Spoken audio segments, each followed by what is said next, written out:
নমস্কার ভিউয়ার্স, আমরা প্রথম ও দ্বিতীয় পর্বে দেখেছি পোর্ট্রেটের কিছু টিপস। এখন আমরা তৃতীয় পর্বে কিছু টিপস দেখাবো বা দেখব। তো প্রথমে আমি যে স্কেচটা করে নিয়েছি তার ফাইনাল স্কেচ এখনও কমপ্লিট করা হয়নি, যতটা মিলে গেছে তারপরে আমরা দেখে নেব কীভাবে কোথায় গড়বিড় হয়ে আছে। তো আমরা প্রথমে যখন দেখব এইটার উপর দেখো, এই ঠোঁটের যে অংশ আছে এই অংশের সঙ্গে কার মিল আছে। তো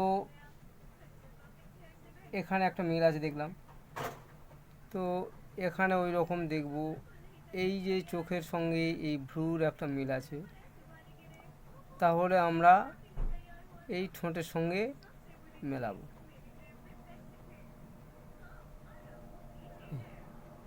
ঠিক আছে, এখান থেকে এটা, তাহলে আমরা এটাও দেখব এই ঠোঁটের এই যে অংশটা নিলাম পোর্শনটা, এই পোর্শনের সঙ্গে এই পোর্শনটা কতটা উঠে আছে। তাহলে আর একটু উপরে উঠবে,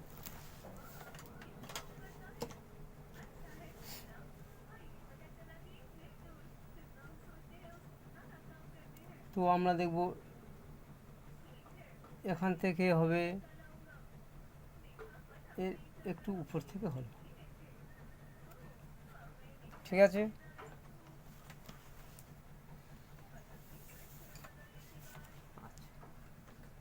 পরের অংশটা আমরা দেখব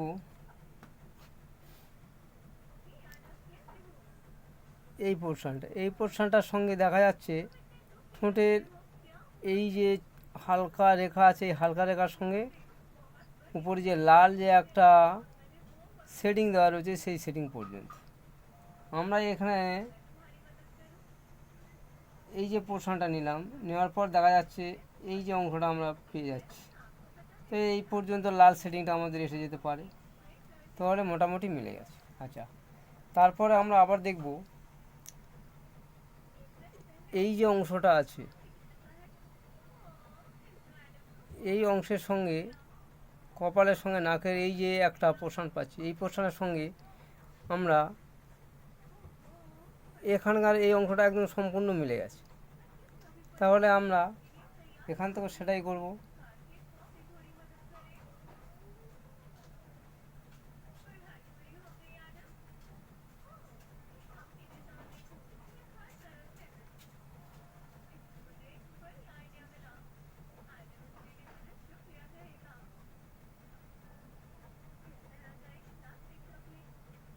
এই, তাহলে আমরা এখান থেকে দেখব কতটা মিল আছে।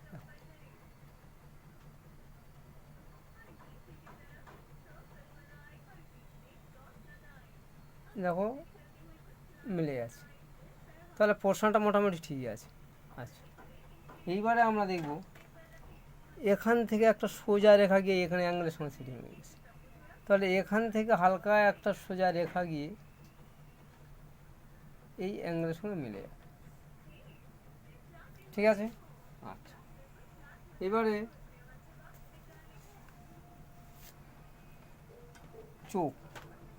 চোখের এই পোর্শনটার সঙ্গে এই পোর্শনটা কোথায় কতটা মিল আছে দেখো, এই হলো আইব্রুর সঙ্গে এই আইব্রু এটা মিল হয়ে আছে, তাহলে আমরা এখানে দেখব এই আইব্রুর সঙ্গে এটা আছে, এইটার সঙ্গে এটা মিল হয়ে আছে, মিশে যাচ্ছে, তাই তো। আচ্ছা, এবারে এটা হয়ে গেছে, এটা হয়ে গেছে, এটাও হয়ে গেছে। এবার দেখো ছবির এই পোর্শনের সঙ্গে এই যে আইব্রু আছে, এখানে 90 ডিগ্রি অ্যাঙ্গেল করার জন্য, সোজা করার জন্য আমি এই দাগটা নিয়ে নিলাম। এই বরাবর আমি দেখতে পাচ্ছি চোখের আইবলের শেষ প্রান্তের সঙ্গে ঠোঁটের শেষ প্রান্তটা মিলে যাচ্ছে, একটু বেড়ে আছে, তাহলে আমরা এখান থেকেও সেটাই নেব। ঠিক আছে, এখানে আইব্রোর সঙ্গে মিলে আছে গিয়ে একটু বেড়ে আছে, তাহলে আমরা মোটামুটি সব মিশে যাচ্ছে। আচ্ছা, এইবারে এই ঠোঁটের এই যে অংশটা আছে, এই অংশটা মেপে নিলাম, নিয়ে কোথাতে যাচ্ছে দেখো, এখান থেকে না পাচ্ছি না, এই ঠিক আছে। তাহলে আমরা এখান থেকে এইটা নিয়ে নেব, এই নিয়ে এটার সঙ্গে মিলে যাচ্ছি দেখো,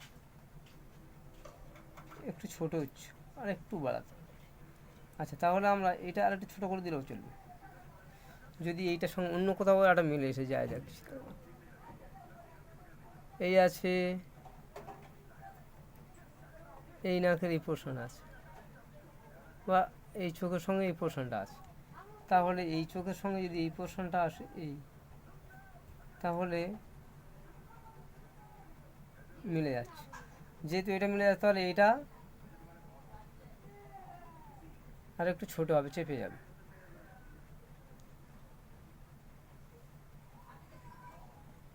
এই হলো এই জায়গাটা, ঠিক আছে।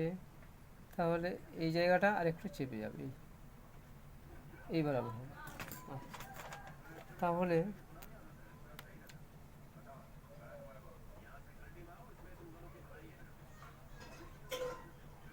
এই বরাবর হবে,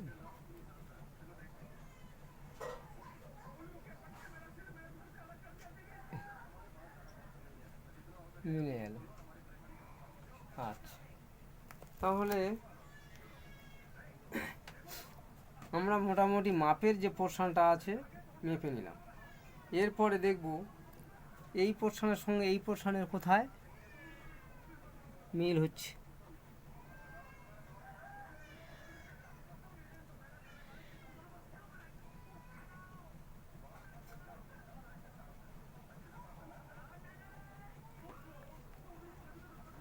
আচ্ছা,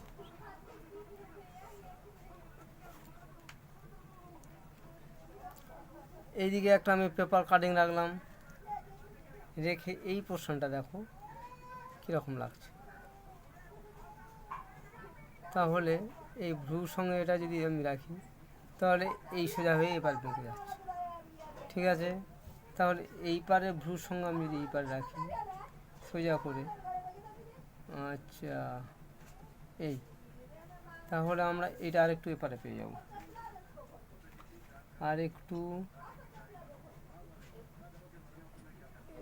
এদিকে আসবে, এইদিকে হয়ে এই এই আসছে,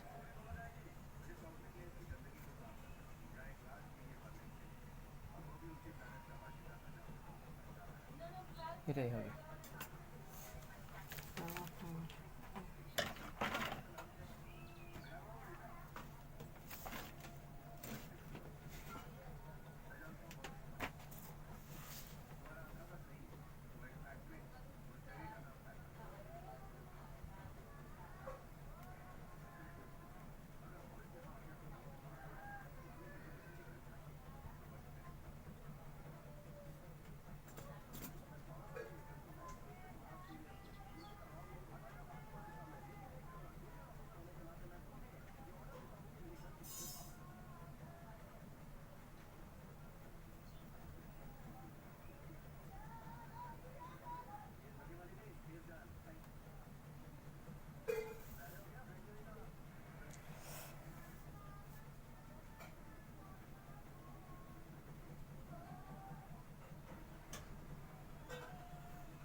এবার আমরা দেখব এই পোর্শনটা, এই পোর্শনটা প্রায় সোজা আছে, তাহলে এই পোর্শনে অনেকটা বেঁকা আছে, অ্যাঙ্গেল অনুপাতে এটা এরকম বেঁকা হয়ে যাবে, তাহলে এইটা এই বরাবর হবে। হ্যাঁ, তাহলে এখানে চেপে আছে, তাহলে আমি এই জায়গাটা একটু হালকা চেপে দেবো, এই এই এরকম গোল হয়ে যাবে।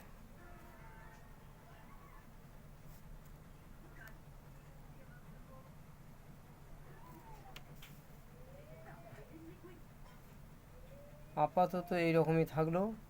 এরপরে আমি কালার করার সময় বাকি আরেকবার কালারের কম্পেয়ার এটা মিলিয়ে দেব। এখন এই পর্যন্ত ছবির পোর্শন মাপা, স্টপ রাখলাম। এরপরে কালার করার পর আরেকবার মাপাটা দেখে নেব কোথায় প্রবলেমটা হচ্ছে।